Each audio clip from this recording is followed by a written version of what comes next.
Hola a todos, mi gente linda, mi gente bella, mi gente hermosa, bienvenidos otra vez a su canal de Filósofo 777 y el día de hoy te voy a hablar nada más y nada menos que hablaremos de la nueva entrevista a nuestro futuro presidente Edmundo González Urrutia. Y ojo con la última pregunta porque tiene un análisis muy interesante. Bien, vamos a hablar de esa entrevista.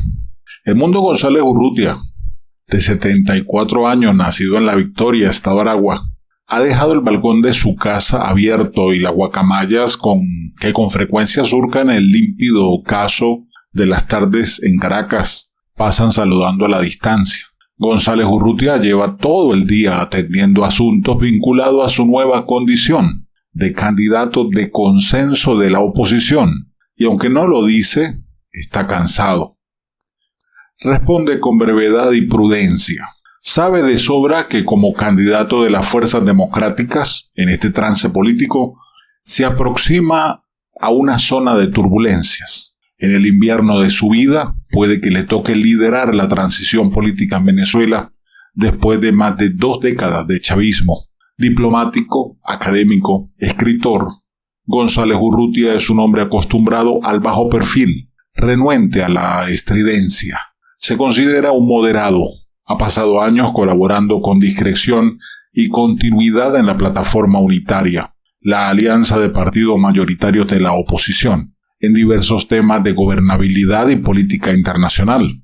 Antes de empezar a conversar, comenta con cierta sorpresa que una vez ungido como el candidato que tiene la misión de derrotar al criminal colombiano que regenta Venezuela, gracias a la gallineta de las Fuerzas Armadas Nacionales Bolivarianas, Nicolás Maduro, el bobo de Cúcuta, en las urnas, si las elecciones son justas y transparentes, cosa que muchos dudamos, todo el mundo le saluda por la calle. Se ha hecho viral una foto suya con una leyenda que dice Edmundo para todo el mundo. La propuesta que le hizo el resto de la oposición en bloque, sobre todo María Corina Machado, la líder indiscutible del antichavismo, le ha tomado por sorpresa. Él nunca quiso ser candidato, pero las circunstancias se han dado así, y al final no se ha podido negar. Una vez que ha aceptado, su nombre ha provocado una asombrosa unanimidad, una buena noticia para una oposición históricamente dividida. Vamos con las preguntas. Ojo con la última. ¿Qué sintió cuando le propusieron ser candidato? ¿Se lo estaba esperando? Edmundo dijo, no me dio tiempo de reaccionar. Sentí una gran sensación de responsabilidad frente a lo que se me venía encima. Le preguntan de nuevo, ¿fue María Corina Machado quien promovió esta idea? Y él responde, creo que fue un esfuerzo conjunto, aunque ella por supuesto fue un actor fundamental. Se plantearon otros nombres como Omar Barbosa, el expresidente de la Asamblea Nacional, Dios nos libre, y José Luis Cartaya, un opositor de la vieja guardia. Tercera pregunta. ¿Cómo se siente frente a lo que viene? ¿Se puede cambiar la realidad venezolana con unas elecciones? Él responde, no lo veo con pesimismo. Quiero ser realista. Es un desafío inmenso. A medida que voy asumiendo y conociendo las cosas, veo que hay un buen plan de trabajo, hay un programa mínimo común fundamentado, discutido, y unas elecciones primarias que fueron un éxito político y consolidaron este esfuerzo. Siguiente pregunta, ¿siente usted la hostilidad del chavismo? Fíjate que no. Uno pudiera pensar que mandaran mensajes amenazantes, ofensivos, salvo algunos casos o algunas cosas del programa de Diosdado Cabello o algunas agresiones aisladas, nada más. ¿Ha pensado usted en la fragilidad de su candidatura, en la posibilidad de que el chavismo no le permitiera avanzar? Él dice, claro, pienso que ya lo hubiera hecho. De haber querido sacarnos del juego, esta era una oportunidad perfecta y no lo hicieron. Siguiente pregunta, ¿piensa usted que Gustavo Petro y Lula da Silva pudieron haber influenciado en Nicolás Maduro para que usted pueda participar? Él responde, ayudaron sin dudas. Siguiente pregunta, ¿el Tribunal Supremo de Venezuela podía dejar sin efecto su candidatura con cualquier argumento? Él responde, claro que puede suceder. El argumento puede ser cualquiera. Pero sinceramente no creo que se hayan planteado eso de inmediato. Siguiente pregunta, ¿qué mensaje le envía usted al chavismo? Él le responde que esta es una propuesta para todo el país, los que creen en nuestro movimiento político y también para los que no creen, para los que creyeron o creen en el oficialismo, pero todas las personas que quieren tener otro país, que hoy están defraudados. Este es un movimiento que ofrece plenas garantías para todos. Ojo con eso. Siguiente pregunta. ¿Qué papel juega María Corina Machado en su candidatura y en esta campaña? Él respondió, ella es la líder de todo este proceso.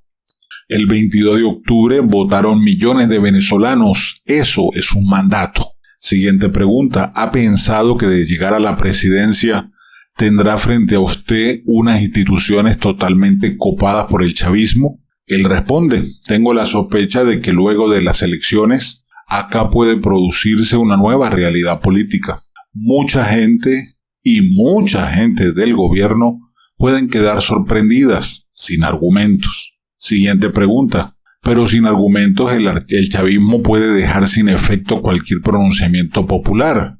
Él respondió, sí, puede, pero han tenido varias oportunidades y hasta el momento no lo han hecho. Siguiente pregunta, ¿tiene usted algún vínculo orgánico con la plataforma unitaria? Él responde, es muy antiguo. Ayer tuve mi primera reunión cara a cara con todos los integrantes de la plataforma. En excelentes términos, debo decirlo. Acá hay un importante acuerdo. He sido electo por unanimidad.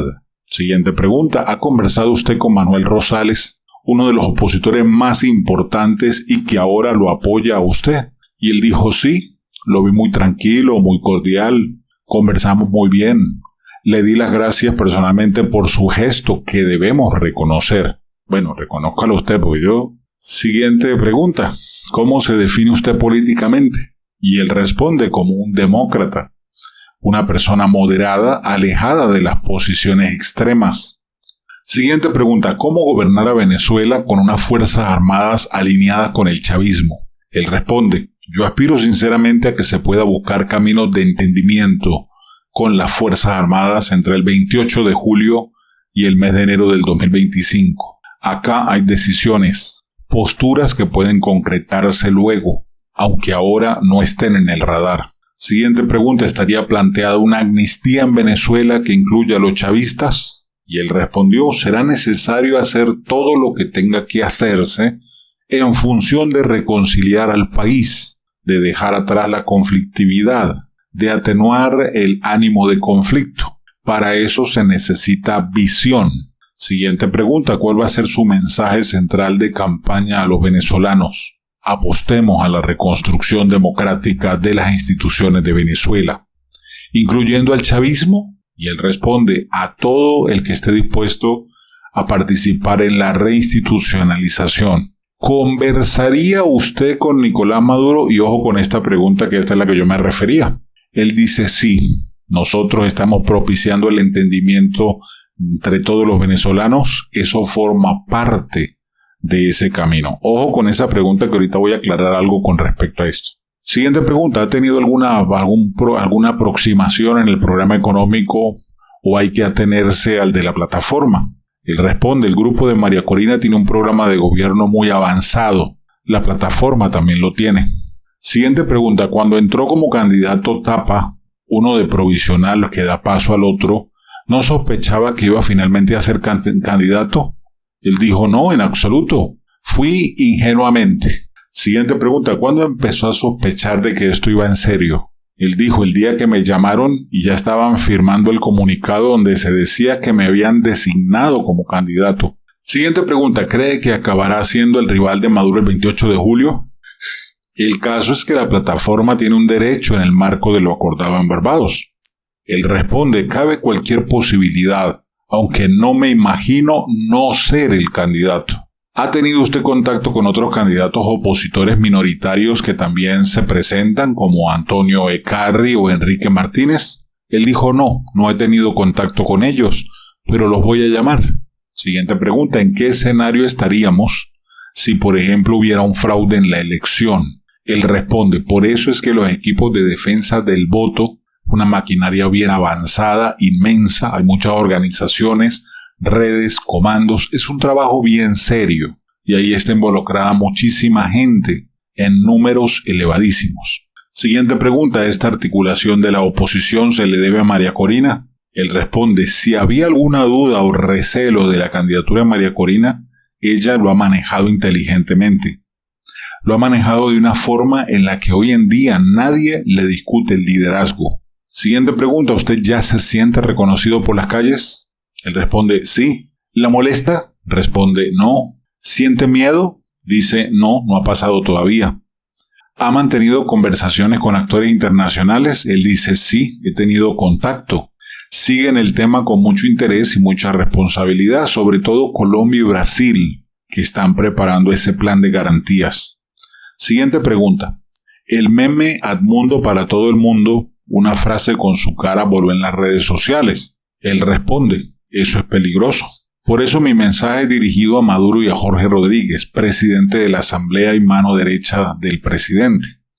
Ellos tienen sus canales ya aceitados y abiertos con Gerardo Blay, jefe de la delegación de la Plataforma Unitaria. Ese diálogo funciona, es fluido y es lo que ha permitido algunas cosas que han hecho posible esto. El periodista le pregunta, ¿le van a decir que usted es el candidato de Estados Unidos? Él dijo, ya Maduro lo dijo. No me molesta, no he pensado en eso. ¿De quién diría usted que es el candidato? Y él responde, de todos los venezolanos demócratas. Esa es la realidad. Siguiente pregunta, ¿un eventual gobierno suyo no sería inestable al tener al chavismo el control del Estado, de todo el Estado? Él dice, depende del respaldo con el que lleguemos. Si llegamos con una votación masiva, con la comunidad internacional apoyándonos, es muy difícil que el gobierno pueda torcer esa realidad. Siguiente pregunta, ¿cómo se comportaría el chavismo en la oposición? Él responde, puede ser muy difícil, puede ser un país ingobernable. ¿Y usted estaría al mando? Y él dice, bueno, ok, estas fueron las preguntas que le hicieron a Edmundo González. Yo le digo a ustedes que le prestaran atención, sobre todo a la pregunta donde él habla de Nicolás Maduro.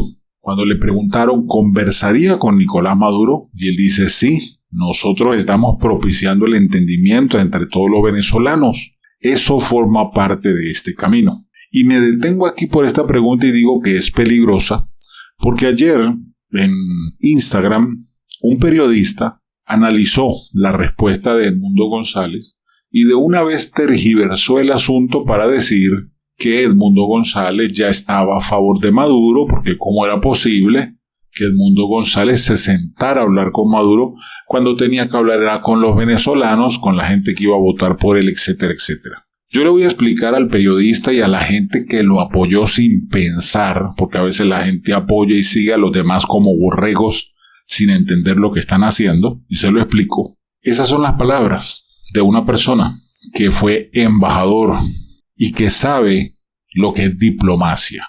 Bien, no se puede aspirar llegar a una elección atacando directamente al contendiente que en este momento es el que maneja el Consejo Nacional Electoral, que maneja todo, Plan República, todo lo que se necesita para las elecciones. ¿Fueron palabras sabias? Sí, son palabras sabias. ¿Que había haber dicho no me interesa primero la gente? No, porque sería ponerse directamente la mira, la diana en la frente. ¿Para qué? Para que nos sabotearan las elecciones. Es un paso necesario en ocasiones hacer silencio. La Biblia dice, el sabio ve el mal y se aparta. Él lo que hizo fue agarrar la tangente y decir sí, en algún momento hay que hablar, tenemos que hablar. Si estamos hablando de entendimiento entre todos los venezolanos, hablar con Maduro es parte del camino. En algún momento hay que hablar. Bien, le digo esto para que ustedes no caigan en provocaciones. Que así como hay gente que no hace nada por la oposición, hay unos que no hacen nada y atacan a los mismos opositores. Entonces, en este caso no estamos hablando de acusar a alguien de corrupción o de señalar lo oculto, que a mí me han cuestionado por eso, cuando yo saco a la luz las cosas que ha hecho Guaidó, Leopoldo López, que usted es divisionista. No, yo simplemente muestro la verdad. Son unos corruptos y no podemos salir de Guatemala para entrar en Guatepeor. Pero sí es indispensable que la realidad de esto, que tiene que ver con diplomacia, él no es el único que lo dijo. María Corina varias veces le dijo, Nicolás, usted se va a tener que sentar a hablar conmigo, porque usted por las buenas o por las malas va a ir a una transición, sí o sí. y vas a tener que sentarte a hablar. Eso lo dijo también Edmundo González. Dime qué piensas al respecto, déjame tu opinión, como siempre, un abrazo rompecostillas. Y no olvides que si no quieres perderte ninguna de mis noticias, hay dos maneras. Uno, sígueme en Telegram como Filósofo777, únete a ese canal de Telegram y allí todos los días subo los enlaces de los videos diarios. O si no, sígueme en Instagram como Filósofo777USA. Allí también en las historias publico los videos con sus respectivos enlaces. Dale, ahora sí me despido, no olviden visitar autodidactamillonarios.com. Bendiciones, hasta la próxima. Dedito arriba.